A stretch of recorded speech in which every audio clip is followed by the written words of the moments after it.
We're starting with a mocktail and going into appetizers, a main dish, and dessert, all in the box. Some healthy solutions, some decision-free. So why don't we start with the mocktail, in which Anneke has whipped up over here. And you know, what's being outdoors enjoying a barbecue without a cocktail? Well, this is an in-the-box mocktail. Cheers. Cheers. Pina colada. Anneke made this, and it was suggested actually by Coach Jennifer and Coach Kate. So what's in it, Anneke? I use this by Antioxidant Cocoa Fusion. It's only 10 calories a bottle. It's a coconut pineapple. And then I did... oh my gosh, so good. I know. 1 cup of frozen pineapples per serving. 1 cup of frozen 1 pineapple. scoop of shake. 1 scoop of Makes shake. double for us, and it... 3 ingredients. Mm-hmm. Okay, the coconut water, the pineapple, and the vanilla shake. Well, I did add a little bit of extra ice to make it icier.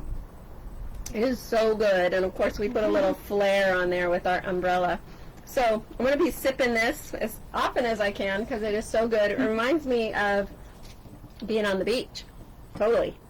And one tip for you, since we're cooking, you know, when you're barbecuing, sometimes you have a wide variety of people you're cooking for, and chances are you may have to cook some things that are not something that you might want to eat that are, you know, in line with your eating preferences or your diet guidelines. And so it's nice to have a shake to sip on to keep your mouth and your hands busy so you're not tasting everything, especially if you're trying to be in the box. You want to make sure you have something that you can have that's in the box and you feel like you're a part of things. So having a shake made, sipping on it while you're cooking is ideal. It's really good. So good. I'm going to set it down for now. All right, we're moving on to the apps, Anneke. Okay. And I'm going to swivel you around here so you can see my table. We've got a few things here. Should we apply? Yeah, go ahead. Now this is, you know, pretty standard, easy. It's just little skewers of fruit, and we've got berries and grapes and mango. You can put pineapple. You can just go crazy. So little finger appetizers on little skewers, and then also made ahead of time. Isn't this gorgeous? Look at this. This is Texas caviar on endive, and it's just delicious. And Texas caviar, if you can see this, it's got black-eyed peas, it's got a little parsley, green peppers, jalapeno, green onions, white onions, and garlic, minced garlic, and some fat-free Italian dressing. You just stir it all together, and you can put it on these little, you know, endive leaves, or you can use a lot of things. You could use peppers, like bell peppers. You could use lettuce or celery, a lot of different things. Or you could eat it as a side dish. I'm going to sample this right now, though. From the bowl?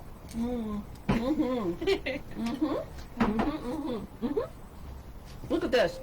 It makes a great side dish also. Look at that. So delicious, right? She's doing the happy dance over here. So I put some in a bowl in case we want it as a part of our meal as well. All right, so we've got 2 healthy solutions, phase 2 as well, appetizers, but we can't leave out our decision-free friends. So I think a lot of folks are familiar with the toasted ravioli, where you toast it, you know, either in a toaster oven or in your oven or on the stovetop, and then you dip your ravioli in the sauce as kind of like a finger food. Well, I have, check this out, grilled ravioli. I don't know if you can see it over here, but I'm going to put it on a plate so you can see it. And kind of, I use a grill mat so it doesn't stick. Although this stuck a little bit, didn't it, Anneke? Yeah. But it's still good. It's still all good. And, you know, it just shows you can take your in-the-box foods outdoors and put them on the grill. And you can eat this as an appetizer or a main dish. And Anneke's got some dipping sauce. We just reserved the sauce for the ravioli right here. And go ahead and put that on the table as an appetizer option. So you can see we've got, look at that, 3 options. So if you're sitting around waiting for the main dish to be done. And there are other foods around that perhaps aren't in the box, you know, the usual fare, barbecues, chips, that sort of thing. You've got some beautiful, delicious, healthy options. All right. Can you think of anything else like that we've done as a family that kind of help the appetizers? And they don't necessarily have to be in the box.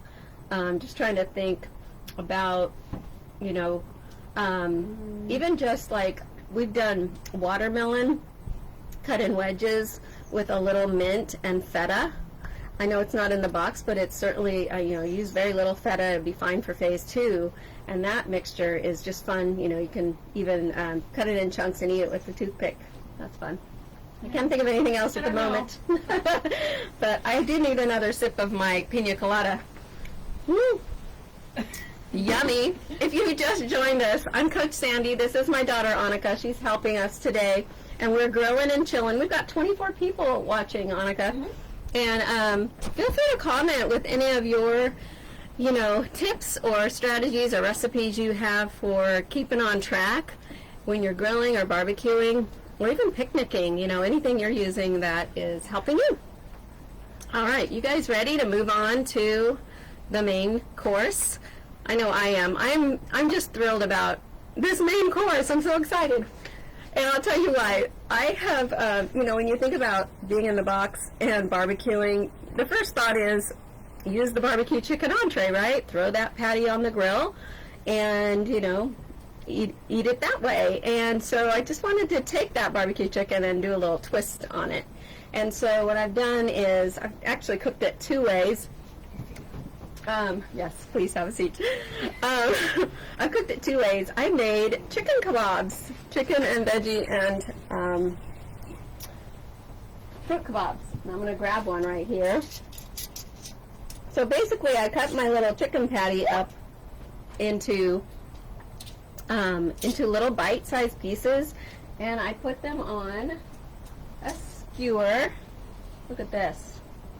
I put them on a skewer with mushrooms, red peppers, pineapple, there's zucchini, both yellow and green, and just kind of every other fruit or vegetable. I put a piece of chicken, and we put it on the grill. I used the barbecue sauce that came with the entree and brushed it on there as a sauce, and 2 of these actually equals 1 chicken patty from the chicken barbecue entree. So, Anneke, if you'll plate up the rice, I put a little spin on the rice, the rice and beans. I diced up a little pineapple and a little jalapeno and put a splash of soy sauce and stirred it into my rice and beans and just put it all in a bowl. I have 4 of the chicken barbecue entrees with their rice and beans, separated out the rice and beans and added those things I just mentioned. And we're using that as kind of a bed for our kebabs. Oops. So I'm just going to plate that right over the top. Look at that. Oh my goodness. Can you see it? Can't let go here. And then of course, you know, you got to have a little flair. So we also grilled up a couple of just green onions here. Can you see this, folks? Delicious. Look at that. All right. Nice. So Anneke, I'm going to let you put that over there. And that, folks, is just a really nice, you know, filling meal, totally in the box. You got 2 kebabs with lots of veggies, lots of colors, too, of veggies and fruits. Are you excited to eat that? I am. She is so hungry. She is so hungry. She's ready to eat. My shake's almost gone. Uh-oh. All right. So that's option number 1 for the barbecue chicken. Like I said, I have another option for you. And it got a little wilted, but what I've done is I took just a romaine lettuce leaf and I put some tomatoes and pickles. You can certainly put some red onion, and I'm just going to I put a piece of chicken from the chicken barbecue entree and I grilled it up. And I'm just laying it there in the leaf. And you can actually, you know, use the lettuce leaf as your bun or your bread, if you will. And We've got ketchup and mustard on the table over there. We could add that, and you'll feel like you're getting the flavors of, you know, a barbecue chicken sandwich without the bread, and really be confident that you've stayed on track, you stayed in the box eating this meal. So I'll let you put that. I'm sure Dad's going to want that. We're all going to sit out here and eat later. Okay, so let's see. So we've made it through. If you're just joining us, we just had a mocktail of a pina colada. Delicious. Watch the video again if you're just joining us to find out how to make that. And then we have some appetizers with the fruit skewers right here. We have the Texas caviar on endive and the grilled ravioli with dipping sauce. So all in the box and all delicious and ready to just feast on. I mean, I can't imagine, Anneke, I'm bringing you in. I can't imagine eating all this and being hungry afterwards. No. I mean, are we going to feast or what? We're done. You're going to need to shoo the flies off over there. All right. So, dessert. Yes, I have to show you what we made up for dessert. And before I do, I want to tell you that so many of these recipes are on our website. And I know I mentioned the pina colada mocktail. It has pineapple in it, so it wouldn't be for decision-free folks. But we do have a pina colada smoothie on our site. So if you go on to hmrprogram.com, click on support, and go down to recipes, you can type in pina colada shake, and it'll pull up a decision-free version of the pina colada mocktail, and you can have it yourself. And in that same search field, you can also type in Texas caviar. It's also known as cowboy caviar in some circles, but Texas caviar, I followed the recipe there that's on our website, and just like I said, put it on endive, and you can also use it as a side dish. And then what we're about to bring out, and Annike's getting it scooped up, is the lemon berry ice cream. I am so excited. Look at this. Oh my goodness. We need a spoon to taste this. Let me grab a spoon. Look at this. Oh my goodness. This is the texture of, like, I want to say soft serve ice cream, but it's actually a little firmer than that. Vanilla shake with a cup of frozen berries, and I used a combination. Isn't it good? I used a combination of berries. I went to Trader Joe's. They didn't have, they had frozen raspberries, which is what the recipe calls for, as well as it calls for frozen blackberries, but I couldn't find the frozen blackberries alone, so I got a berry mix, which is perfectly fine.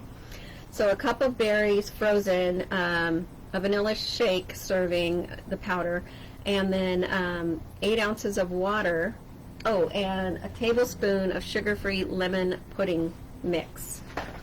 And just put it in the ice cream maker. And we have a countertop ice cream maker.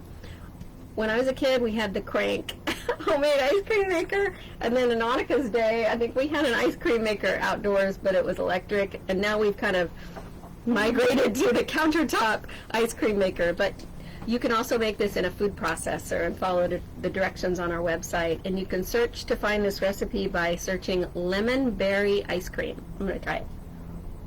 Oh my gosh. So good. Very good. So good.